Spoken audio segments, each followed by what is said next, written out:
Hello, teacher and guys. I hope you are doing really well. Today I'm going to talk about the summary and the plot summary of the story A Predicament by Edgar Allan Poe. By the way, I just want to let you know that I am one of the characters of the story. My name is Pompey and I am a servant, as you can see. A Predicament is a humorous short story by Edgar Allan Poe, usually combined with its companion piece How to Write a Blackwood Article. It was originally titled The Scythe of Time, and the bizarre story follows a female narrator, Signora Zenobia. This is unusual for Poe, whose only other female voice is in the poem Bridal Ballad. While walking through the city with her inch-tall poodle, Diana, and 3-foot-tall black servant, Pompey, me, she is drawn to a large Gothic cathedral. As she makes her way into the steeple, she ponders life and the metaphor of surmounting stairs. One step remains, one step, one little step. Upon one of such little steps in the great staircase of human life, how vast a sum of human happiness or misery depends. I thought of myself, then of Pompey, me again, and then of the mysterious and inexplicable destiny which surrounded us. I thought of many false steps which have been taken and may be taken again. At the steeple, Zenobia sees a small opening that she wishes to look through. Standing on my shoulders, she pushes her head through the opening and realizes she is in the face of a giant clock. As she gazes out at the city beyond, she soon finds that the sharp minute has begun to dig into her neck. Slowly, the minute hand decapitates her, which it will do for the remainder of the story. At one point, pressure against her neck causes her eye to fall and roll down into the gutter and then into the street below. She is annoyed, not so much that she has lost her eye, but at the insolent air of independence and contempt it had while looking back at her. Her other eye follows soon thereafter. At 25 minutes past 5 in the afternoon, precisely, the clock has fully severed her head from her body. She doesn't express despair and is, in fact, glad to be rid of the head which had occasioned so much embarrassment. For a moment, Zenobia wonders which is the real Zenobia, her headless body or her severed head. Comically, the head then gives a heroic speech, unwritten in the story, which Zenobia's body cannot hear because it has no ears. Her narration continues, however, without her head, and she is now able to step down from her predicament. Pompey, I, in fear, runs off, and Zenobia sees that her poodle has been eaten by a rat. So sad, right? What now remains for the unhappy Signora Zenobia? She asks in the last lines. Alas, nothing I have done. And now I am going to talk about the plot summary of the story. In first place, we have the exposition, that is Signora Zenobia enters the town. In second place, we have the rising action, that is Signora Zenobia walking up the stairs of the cathedral. In third place, we have the climax, Signora Zenobia gets her head caught in the clock. Number 4, the falling action says that Signora Zenobia I fall out and her head gets cut off. And finally, we have the resolution, the death of Signora Psyche Zenobia. And that's all for me. My classmate is going to continue with another point. Thank you so much. Humans are doing so many things, and they don't realize how extraordinary life is. At least my human didn't realize that I can speak. Poor woman. The worst was the way my lady died. I saw it all. Pompey turned his back on my lady, although maybe she deserved it. Because some humans say, what goes around comes around. I didn't know what that meant, but later I understood. This is shown when my lady is mean to Pompey, and later, when she was in danger, Pompey does nothing. That was very, very strange since Pompey always obeyed my person. And how to forget that moment? I was walking with my human through the streets of the town of Edina when my lady happened to go to a cathedral. The cathedral was very Gothic. It was vast, venerable, and with a tall steeple which towered into the sky. I was scared, even though no one noticed. And suddenly, my lady was climbing a spiral staircase. I got very dizzy, but finally we reached the top of the building. I sat in a very dark corner to rest. It was a good nap. But then, when I woke up, my lady didn't have a head.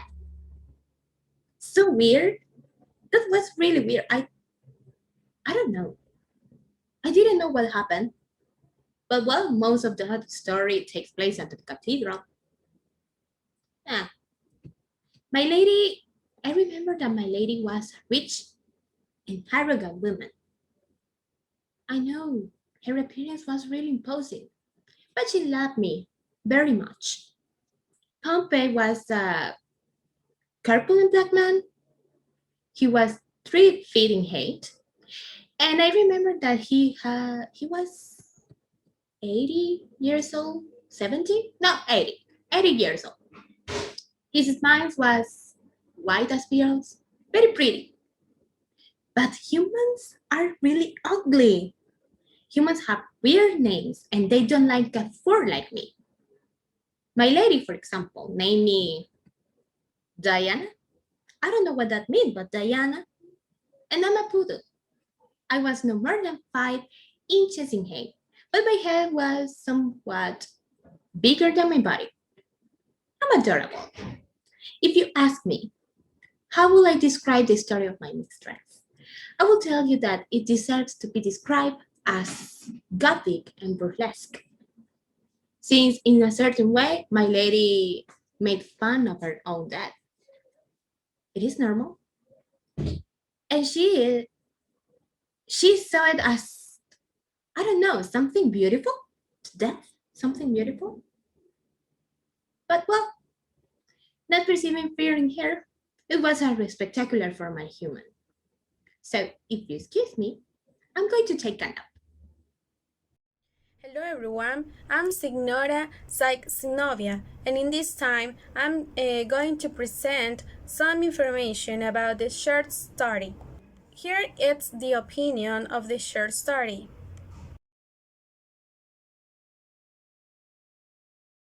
This story is categorized as gothic and burlesque.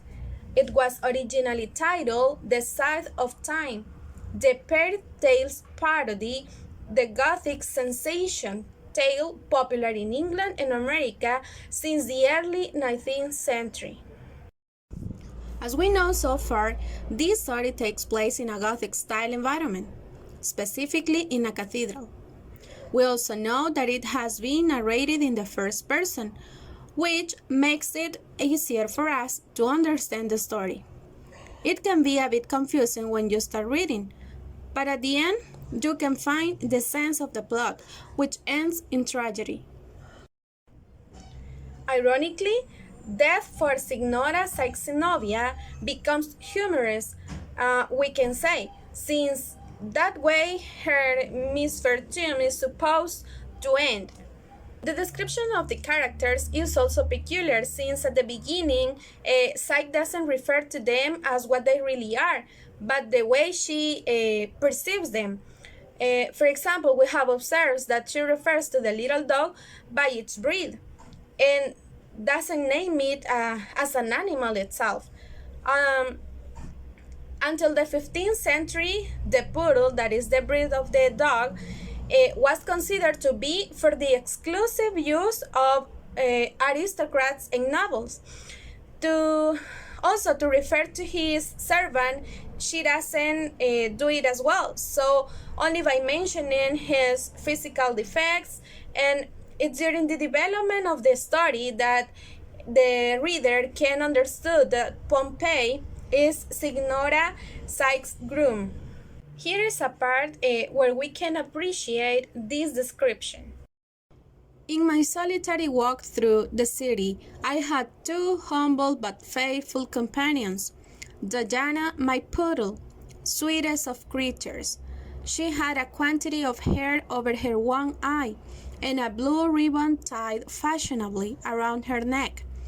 Diana was not more than 5 inches in height, but her head was somewhat bigger than her body, and her tail, being cut off exceedingly close, gave an air of injured innocence to the interesting animal, which rendered her a favorite with all.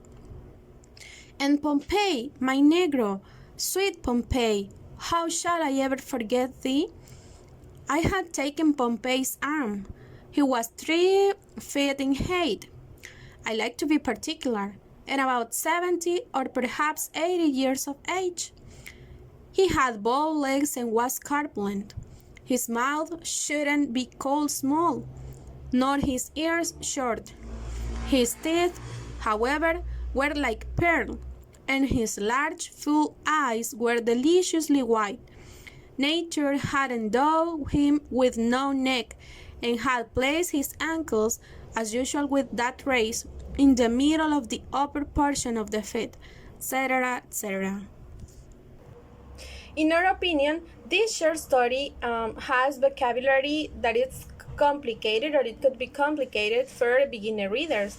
Also, it's not so interesting, but it depends on the reader's likes. Now I'm going to present the reflection. The story may seem humorous, but beyond that we can find a classist behavior among characters. Signora Saxenovia is perceived as an arrogant and overbearing woman who wants to be served according to her demands. We can see the way she treats the waiter. When going up the stairs of the church, he trips on his own coat and falls on her. The woman's arrogance makes her enraged, and she angrily grabs him by the wool, she means the hair, with both hands, rips off a large amount of black, crisp, curly material, and throws him of her with all manifestation of contempt. It felt between the ropes of the steeple and stayed. Pompey stood up and said nothing, but he looked pitifully at her with his large eyes and sighed. At the end of the story, when she's caught between the hands of the clock, she asked for help to her 2 faithful friends, but none of them wanted to help her. The little dog died, and the boy ran away from her as a result of the way she had treated him before, belittling him and throwing him away. What we can understand here is that arrogance drives people away, and you can get any favor from them, even if you are in a life and death situation. This is all for us, and thank you for watching.